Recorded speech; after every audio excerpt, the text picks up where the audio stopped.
very slowly and dodge that bullet.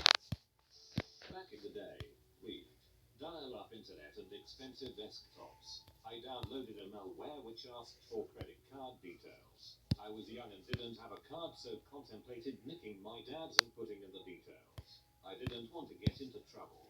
Thing was, the malware was asking for payment in rubles. At that time, I had no idea what that was. Was it a different currency? Some other adults speak. So I came clean to my parents and they sorted the rest. They also deleted my living room. I assume your parents created or you aren't allowed to download anything off the internet room after that. Going into our second year of university, a group of us were looking for houses together.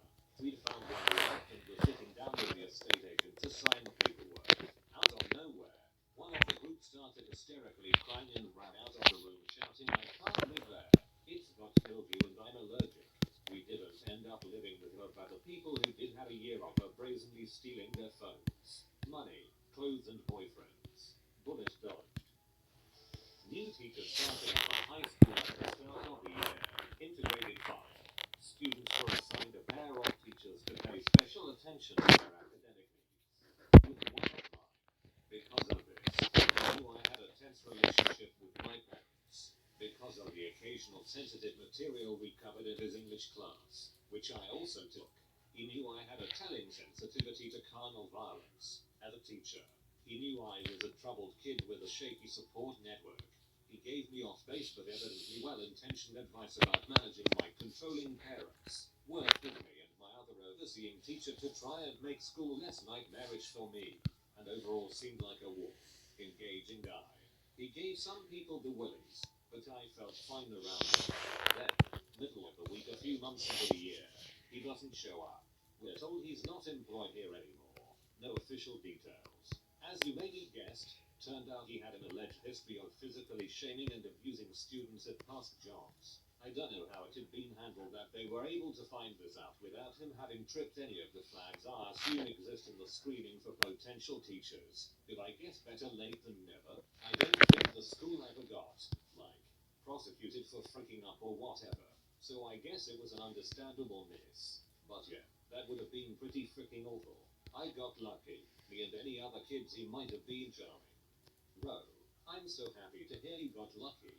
A teacher at my high school just got charged because he would groom girls decades younger than him to frick him in his classroom. He would always go for the vulnerable girls. I live in a very impoverished area, high culturally forbidding area.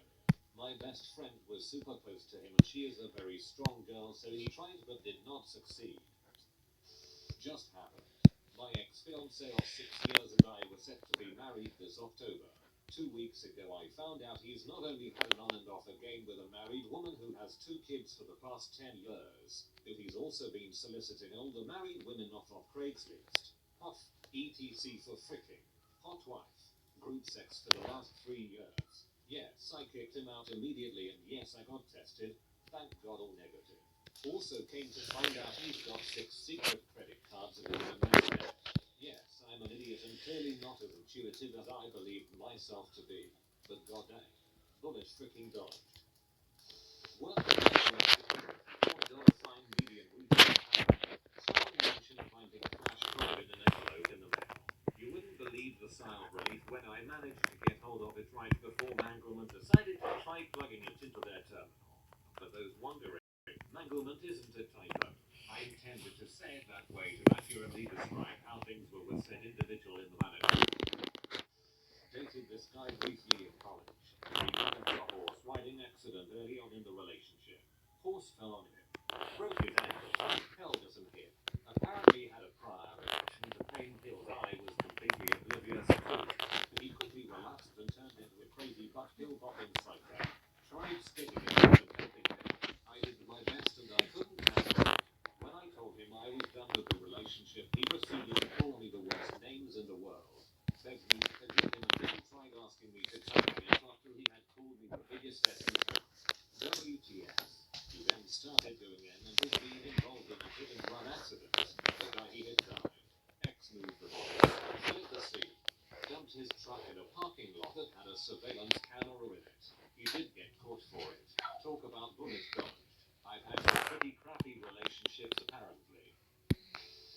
married a marine and then found out 6 months later he was court-martialed for getting wasted, freaking right off base, and then went AWOL. Yeah, he landed in jail. Since I was still injured, but I narrowly avoided being killed in a car accident. I was preparing to turn left from my residential street onto a highway and didn't see a car was T-boned.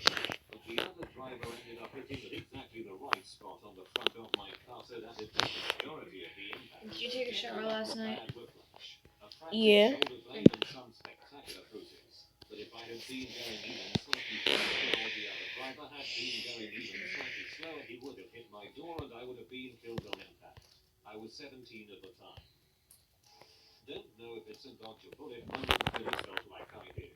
Afghanistan a few years ago, having a smoke late at night with our local cultural advisor, LCA, and a bullet whistled right over our heads for my very first time. I looked at our LCA and asked him what the frick that was, and as he took all the drag from the smoke, unfazed, he said with a thick Pashtun accent, "You fricking idiot. That was a bullet. You should sit down with me before you get your head shot off by the next round." And well, what can I say? My LCA saved my life because as soon as I did sit my butt down on the Afghanistan dirt, another bullet came whistling by. Thank you, meanwhile. Little bullet dodged, so, yeah, I'd say that counts. Really crushed on this girl. She rejected me. About a year later, she had a baby with a guy. Turned out she'd been poking holes in the condoms because she was obsessed with having a baby. I once went on a date with this guy who used the entire conversation to try and figure out how much I would be missed. The hairs on the back of my neck were tingling for the only time in my life as he asked me about every friend, family member, co-worker, roommate, how often I saw them, how long I would go between texting and calling. Needless to say, I suddenly had 5 overprotective older brothers who were pies and pops. Fell while climbing when I was 19 under gorge in Kentucky. 120 feet fall through a tree line, which slowed my descent painfully, only to land in a soft bed of dead leaves and water runoff. 5 feet to the right or left, I would have landed on rocks. Hit the ground so hard my shoes came off and were a few feet perfectly in front of my now bare feet. Concussion and whiplash. 0 broken bones. I dated this guy for about 5 months. He was charming and sweet. He said he had just moved into town, which was why he didn't have many friends other than family members. Well, some red flags started that he was starting to become overprotective and extremely jealous. He also invited me on a road trip with him and his brother, and when he told me that the float was to spread his mother wishes because she had just died. I had no idea she died, and I had no idea this was the plan for the float. I ended things with him after this and then found out a week later from his cousin who I ran into at a bar that he had been in jail for 3 years previous to our relationship for the nasty assault of his then girlfriend and 2-year-old daughter. All of this I had 0 idea about. Our entire 5-month relationship. Bullet. Dodged. Back in my raving days, in the early 2000s before it got crazy, I got deep into ecstasy use and subsequently became a small-time dealer. Small-time over the course of a few months rapidly became pretty big time. One night after re-upping, buying more ecstasy to sell, I went over to my buddy's house to play Counter-Strike until the early hours of the morning. On my way home I got pulled over.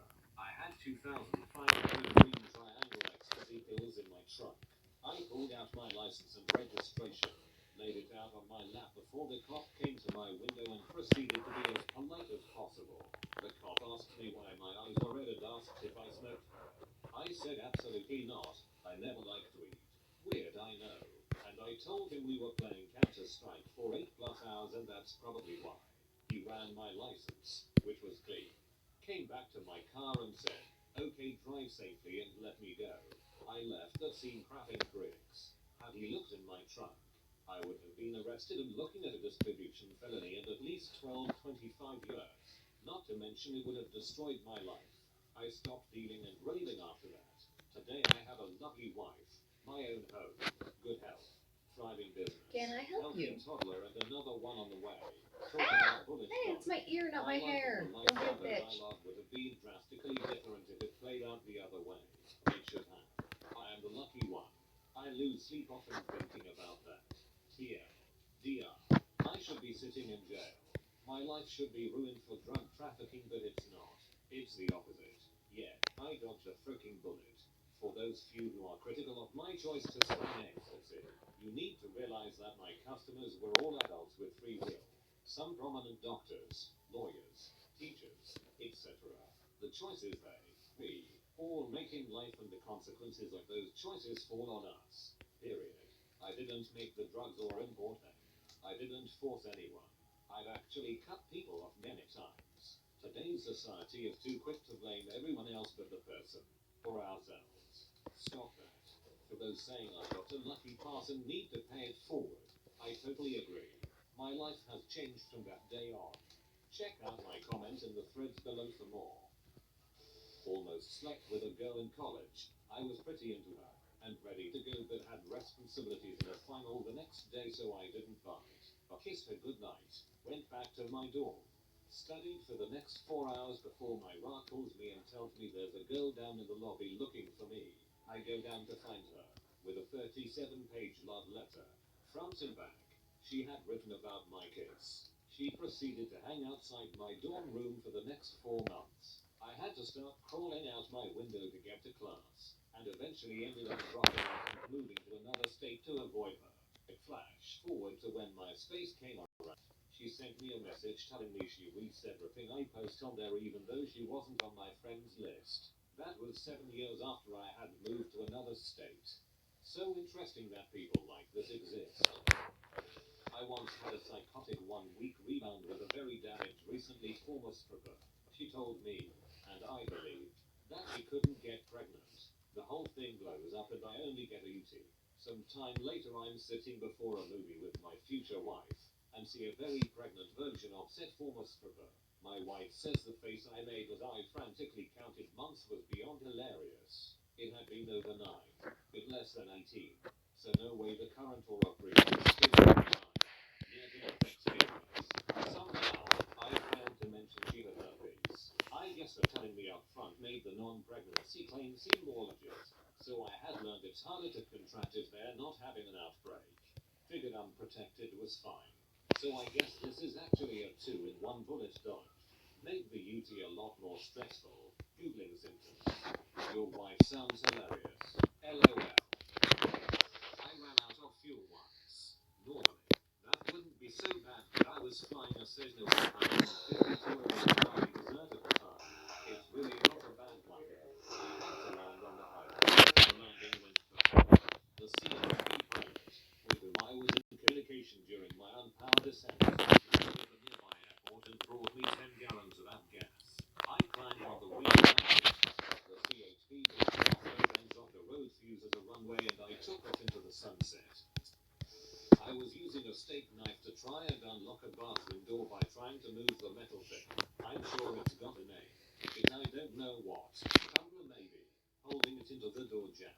Stupidly, I was doing this from the bottom with as much pressure as I could manage. So when the knife invariably slipped, the blade slammed into my skull a tiny bit above my left eyeball. It took me 2 minutes to pull my hand away to check if I could see. I thought I had squeal in my eye for sure, and definitely deserved to. Bullet dodge. I mean, glad that you didn't stab yourself, but this might be one of the dumber things I read here. If you are new to the channel, you can subscribe. I publish new videos every day. Until then, check another video.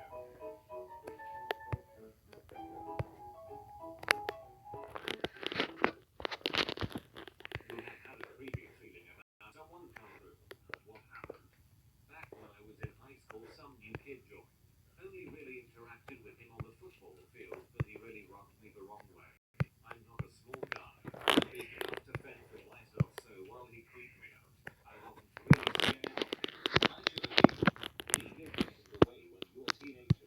All of a sudden, he tries to injure me in discreet ways while playing football. Like stamping on my ankle, tripping me up while none of us had the ball, nobody was looking, etc. After a couple more incidents, he stepped it up a lot. He ended up stabbing me in the face while I was reading a book. We don't know if he meant to murder me, or seriously maim me, but he punched me 3 times with a sharpened key in his fist. 2 of the blows got deflected by my glasses, which left a giant mark on the lenses and where my temple was. Sometimes you feel off about someone when they don't look as if they can really threaten you too much, but in reality they can and will. In college I worked at a bar and they brought in this new bouncer. From the second I immediately felt like there was something seriously wrong with him. His smile and eye contact were too intense. I told a co-worker that the guy gave me the creeps and she told me she thought he was cute and nice and didn't get where I was coming from. A quick Google search pulled up his mugshot and articles about how he was watching his college roommate's dog one weekend and horribly attacked and abused it. He burned this poor dog and poured bleach on her. She thankfully survived and he was arrested. The article talked about how he was laughing at the police arresting him, saying he knows he won't get in any trouble, but he was fired and told to never come back once. Management found out. Not me, but my mom. My sister was going to visit her friend out of state, so her friend's friend offered to drive her there. He drove a few hours to get to our house and was noticeably tired when he arrived. So I suggested that just sleep an hour flat and they'll go in the morning. The entire night, my mom's going in and out of our room saying that there's something off about the guy. That she doesn't really like him but can't figure out why. He went down the side door and wrote down his license plate at one point. The next morning my sister's in his car for maybe 30 minutes before she feels sick and asks him to just take her home, which he does, much to my mother's delight. About 6 months later my mom's looking at her newsfeed when she sees a familiar face and calls my sister and I over and yell, "I told you something was up about him." Turns out that about a year earlier he murdered his ex-girlfriend and that his friend, who helped him bury her body, finally decided to tell the cops not because he developed a conscience, but because he was mad at him for stealing his toaster. CL. DR. Mum thought house guest was creepy. House guest turns out to be a murderous toaster thief. There was a guy Toaster thief. Something seemed off. He was also The interested in gall to steal toasters. all three had the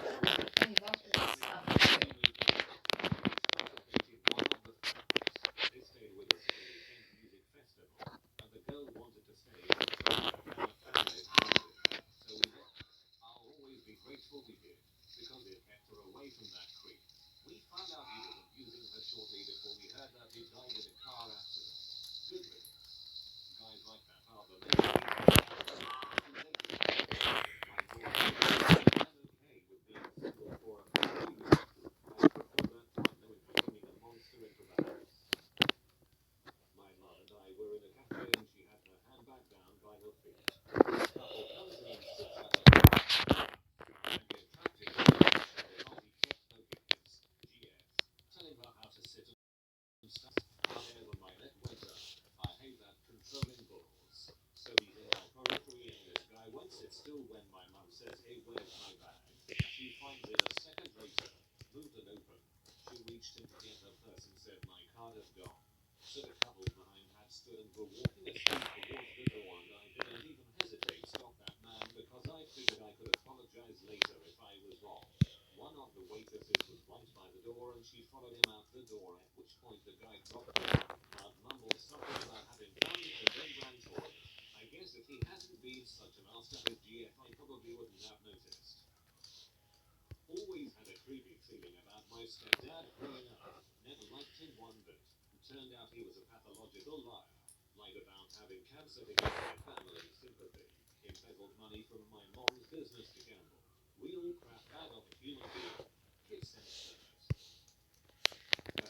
Hey, don't know if anyone will see this, but around middle school I started getting creeped out by my father. He wouldn't even do anything you could point out and say that right there. That's it. But he just got the feeling he was like a spider, watching and waiting. Something lurking and dangerous. He began running with a group called Scammers, where they make scammers do ridiculous things. It was all in good fun because they deserve it. Humiliating. Sometimes painful things. Teachers wouldn't call home to discuss anything we did, positive or negative. There were notes in my file to only discuss things with my mother, no matter what. He started to become obsessed with conspiracy theories. Obama was a Kenyan Muslim. My mother was cheating on him with a woman and 3 men. All sorts of things. The feeling something was wearing my father as a skin suit. That's the best way I can describe it. Turns out he has an inoperable brain tumor. He's permanently no longer my dad. Though, thank you for sharing. I'm sorry about your dad not being himself. Went to school with this guy since about 4th grade. He was a bully and made sure I knew that I wasn't liked as he used an old doll and named it after me and beat it up with his friends. He always wore weird creepy clothes, which got worse in high school. He and his friends were a lot nicer to me in high school, but I stayed away as much as I could as he made me uncomfortable. About a year after we graduated, he was arrested for following an underage girl and groping her near her school when she was on lunch break. His friends have since cut off contact. Not sure what's happened to him, but he always creeped me out. Naming a doll after you and eating it. That's too creepy and disturbing. When I was trying to get my mental health back on track, I went to see this psychiatrist who just gave me a super creepy vibe the minute I saw him, but was such a good psychiatrist I decided to ignore it. My gut feeling was correct when about 4 or 5 months into me seeing him, he was arrested for having 10,000 plus unsolicited photos of patients feet sitting on his up to someone so much of having something like this happen, especially in this type of